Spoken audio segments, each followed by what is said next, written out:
Good morning, YouTube. Archman here again with some more spinners. Actually, it's the same ones that I had in my last video. But yeah, I just kind of was, I've been getting more and more into the spinner community and stuff. Spin Space, what's the other one? The Daily Fidget, stuff like that.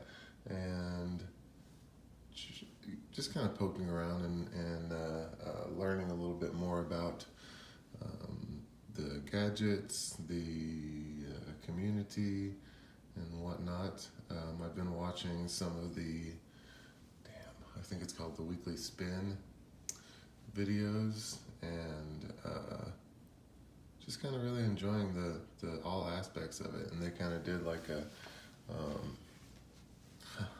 to put it, basically a call to action, where kind of they're like, oh, this community used to be larger and now it's getting smaller and yada yada. And just kind of said, the way to continue everything is to kind of get out there on the social media and on the YouTube and stuff.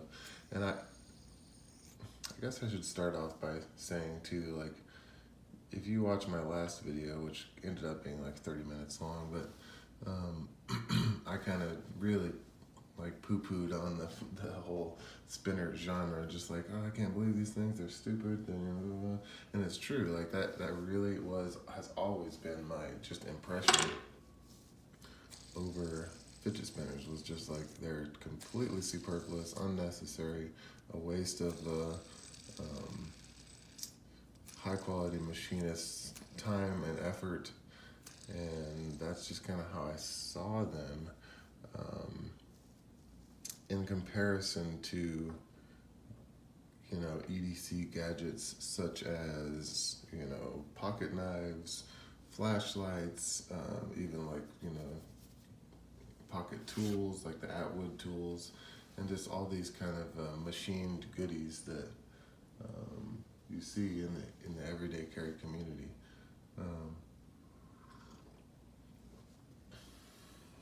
But I'm kind of realizing more and more that in a lot of ways, I think most of us in the EDC community use these things like fidget tools anyway.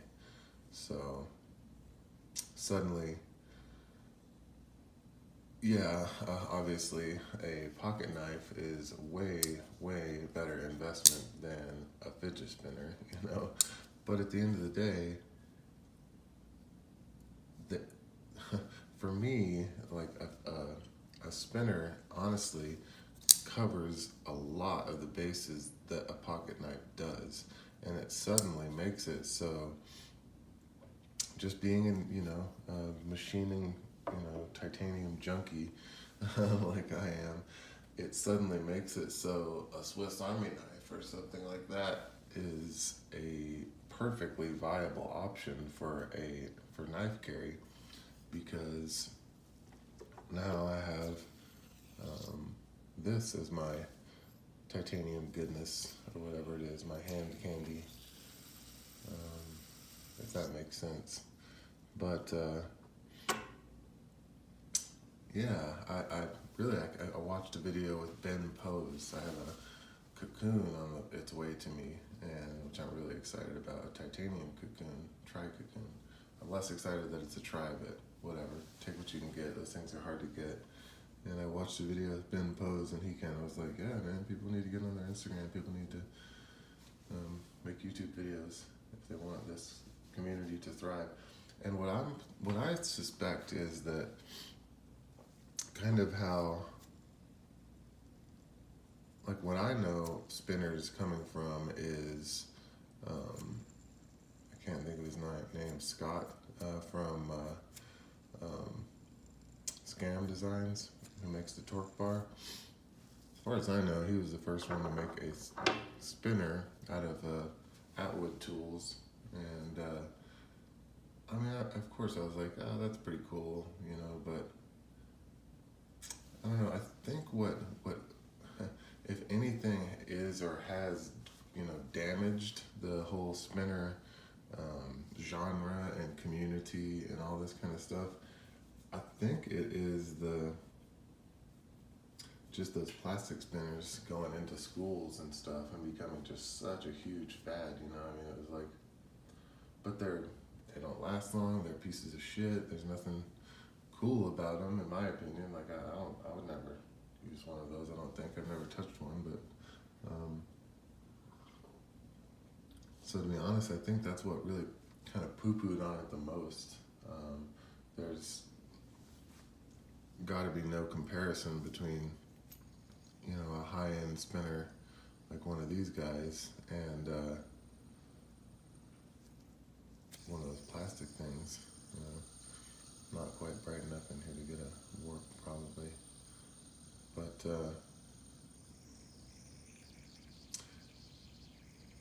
man, I honestly, I really do think that these things are the bee's knees. They're super cool, super fun, just to dick with. My favorite, I think I said in the last video over and over probably, my favorite as far as the way it spins and that judder, the judder that the bars get, is the stubby, for sure. And actually I really like this one too. I really do like that bar judder. Since I did my last video, this one's been kind of my main carrier, and it's been now dropped a few times. So it's definitely, if you can call it that, it's a beater spinner. I dropped my stubby a few times too, so it had been my main carry, but now it's the it's the Thrax, just because it's already a little dinged up. But yeah, to be honest, man, I feel like the spinner, just the whole deal with spinners, there's certainly as much reason for somebody like me, and I feel like I'm pretty reasonable, but maybe not, to have a spinner in my pocket as there is for me to have just about any other EDC item that I might carry in my pocket, because I do like to fidget with them, and it's kind of neat that there's something that literally is all it's for, and I think that's kind of cool. At first I thought it was just totally ridiculous, like flipper knives, I really, flipper knives are kind of ridiculous, but they're fun to mess with, and as long as you can find a flipper that, is a real knife and doesn't have like a captive stop pin and stuff like that, then, you're good to go. But, yeah. That's basically all I wanted to say. It was just kind of get some content out there and just say, hey, yeah, these things are totally superfluous. Like, there's no need for them. And they are just a toy, and they are kind of silly, and it's an odd thing. But I do think that now that the real, like, flames from the complete hype of spinners is like kind of dying down, where they're like, maybe it's okay for anxiety, but probably it's just a toy. I think that there's room for it to inflate back up to a happy place and be